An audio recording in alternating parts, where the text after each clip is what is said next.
Welcome to the Heidi Thorne Show. I'm your host, Heidi Thorne, and in this podcast, I share my real-world self-publishing and small business experience with you. So let's get started with today's show. I have a confession. I'm a horrible cook. I don't like doing it. I'm not good at it. But I do have a lot of skill and knowledge in publishing. So for all of you wonderful cooks out there who want to write and self-publish a cookbook, this episode is for you. So what's the first step in getting a cookbook self-published? It's writing out your recipes. You might have it on little index cards or some notes or maybe just in your head. And that will be hard enough to translate that into something that is publishable. But here's where a lot of cooks make a mistake. They've been doing these dishes forever, for years. And so all of this is second nature to them.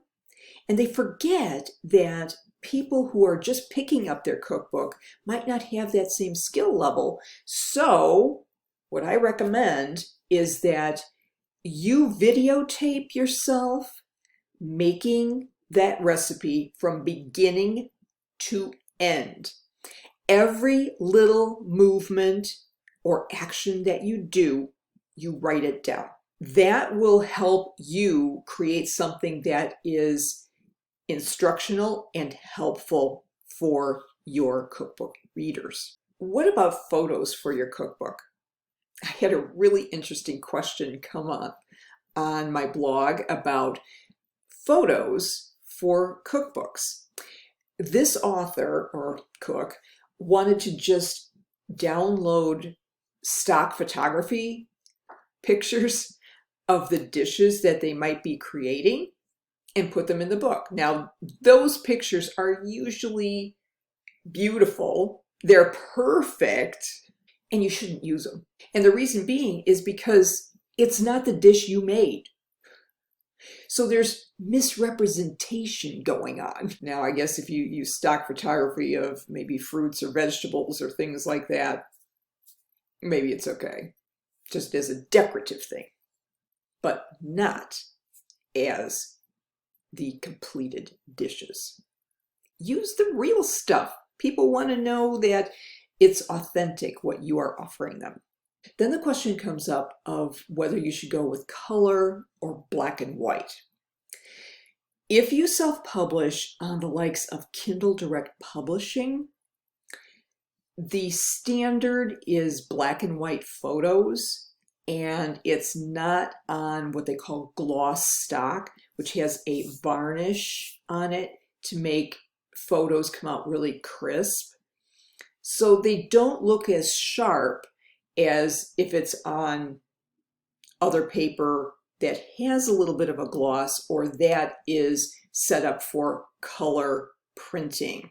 Through Kindle Direct Publishing, you can do color printing of your books. However, that increases the cost. And so you make less royalties that way, unless you price it really high. And then it might not be appealing to your market. So really consider whether you actually do need to have photos in your book. It's nice, but it's not totally necessary. In fact, I saw an article, a few years ago, that they've unearthed some recipes from ancient Mesopotamia. So I don't think they had photos in theirs. Just saying. The other challenge with self-publishing cookbooks is that on Kindle Direct Publishing, the book that's produced is what's called a perfect bound book. And here's an example. It has the glued pages at the spine of the book. And as you can see, just from me holding this, it does not lay flat. Now, a cookbook, you would love to have that lay flat, right? Unfortunately, that's very, very costly. You can consider going with what's called a case-bound or hardcover cookbook. Those are not available through Kindle Direct Publishing. They're available on other platforms such as Lulu, BookBaby, and Ingram Spark, but that is an expensive option for both you and your readers. So just consider that. Now, the other type of book format that's popular for cookbooks is spiral bound, because they lay perfectly flat, right? You can publish those through the likes of Lulu, which again is a self-publishing platform. It does increase the cost, but if you want to go with that, that's great. You can sell it direct through Lulu. And if you get a spiral bound book printed elsewhere and you want to sell it on the likes of Amazon, you might have to go through fulfillment programs on Amazon, and that can increase your cost too. And so what I say, if you're just a brand new cookbook author and you've just never done any of this before, and you really don't know if people will like your stuff or not, you might want to go with the inexpensive Kindle Direct Publishing. It's not perfect if it's perfect bound, but it'll give you an idea if people are actually interested in it. So you might be asking, well, what about Kindle ebook cookbooks? Well, that's a great option. I don't know if people who are cooking are actually interested in using an ebook, but it's certainly possible. The good thing about Kindle ebook cookbooks is that photos are usually not a problem. Whether they're color or black and white, it doesn't really matter because it's an e-file. So it's not a big deal. The only thing you have to be worried about with using photos in an ebook cookbook is you can't wrap the text around the photo. It has to be on a separate line by itself, and then the text, whether it's the ingredients or instructions, are either above or below it. Now, there are some legal issues with self-publishing cookbooks. You have to remember that not all cooks are at your same level and don't have the knowledge and skills that you do. So you need to include proper disclaimers about the results that people can achieve by using your cookbook, and that there may be some cautions about the various tools or ingredients that you use in your recipes. So you might want to have a chat with your attorney, especially one who deals with media liability issues, on how to create a great disclaimer for your cookbook. The other question that comes up is it really your recipe? I bump into a lot of people that say, oh, this is my grandma's recipe. Okay, so will grandma want some credit or compensation because it's her recipe? And then where did grandma get the recipe? So it's kind of a copyright problem. Recipes have been handed down from generation to generation, and they're shared among friends and family, and well, since ancient times.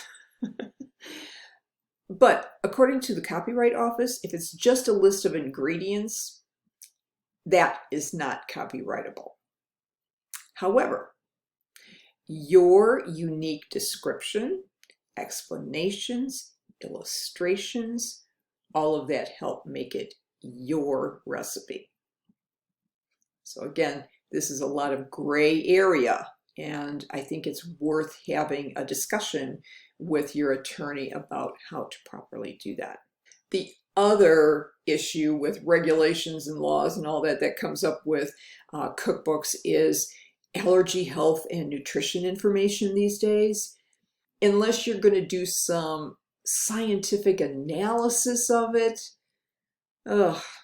it's just another gray area that I think is going to become more of an issue down the road. But again, as part of your disclaimer that you're going to be putting together with your attorney, you might want to address the allergen and nutrition information issue. There's also legal issues with brand names, and you want to proceed with caution because you don't want it to appear that that brand name product is endorsing or sponsoring your cookbook. Again, you need to have a chat with your attorney about disclosures and disclaimers. A little more complicated than you figured, right? Yeah, just like with everything in self-publishing. But I hope you found it helpful as you start to think about doing a cookbook. If you found this helpful, please rate, review, and subscribe to the Heidi Thorne Show podcast on whatever podcast platform you like to use.